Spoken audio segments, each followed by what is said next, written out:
Fala pessoal, bem-vindo a mais um vídeo do canal Vascaínos por Amor. Meu nome é Rodrigo aí, para quem não me conhece. Tava um pouco sumido, galera. Essa semana foi bem corrida no trabalho. A gente não, como aqui é uma diversão, né, pra gente poder falar um pouquinho de Vasco, eu deixei um pouquinho de lado para poder cuidar das coisas do trabalho. Aqui é mais o lazer, nossa brincadeira, nosso bate-papo sobre o nosso amado Vasco da Gama.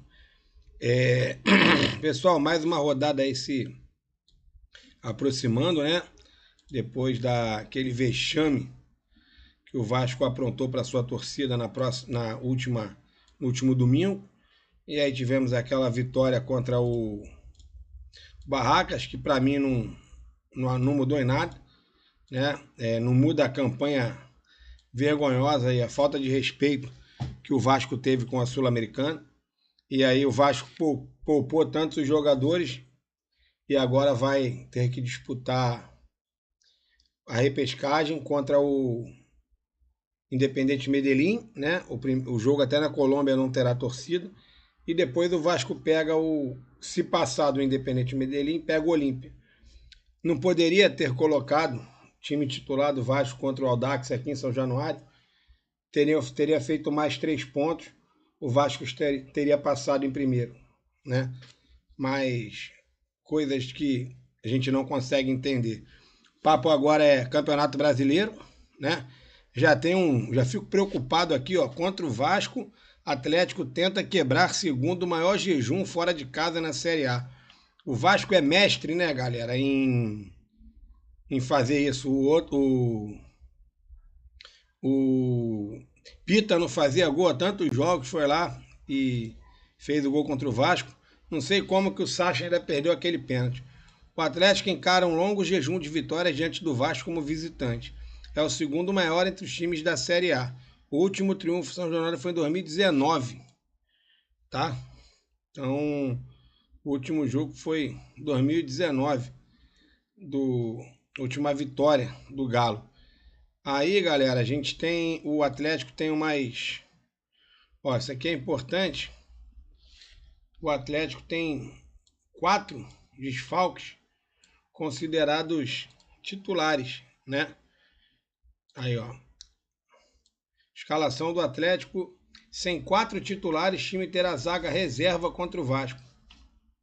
Olha lá. O Atlético terá que lidar com 5 desfalques para o jogo contra o Vasco neste domingo, às 16 horas em São Januário, pela 18ª rodada.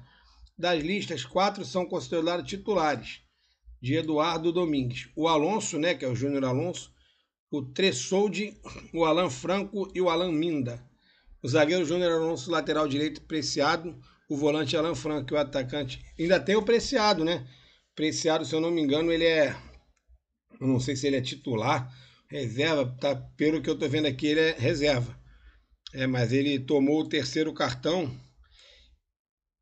não joga. Então são um total de 5 aí desfalques. Com a provável escalação: Everson, Natanael, Vitor Hugo, Lianco, Renan Lloyd, Tomás Pérez, Michael Bernard, Vitor Hugo, Coelho e Cassierra. Quer dizer, time que o Vasco jogando com vontade, né? O Vasco jogando com determinação, principalmente depois daquela derrota vergonhosa contra o Bragantino. Espero que o time entre com vontade, com seriedade, para que possa reverter a situação e o Vasco não dormir, né, não passar esses 2 meses, seria muito ruim. A torcida do Vasco, a gente já sofre tanta chacota, já passa por tanta coisa, ainda passar esses 2 meses aí na zona do rebaixamento seria muito ruim. Para que isso aconteça, o Vasco depende de uma vitória, né? O Vasco vencendo o Atlético Mineiro amanhã às 4 horas, o Vasco automaticamente passa, sai. E sim, tem uma vantagem, porque tem aqui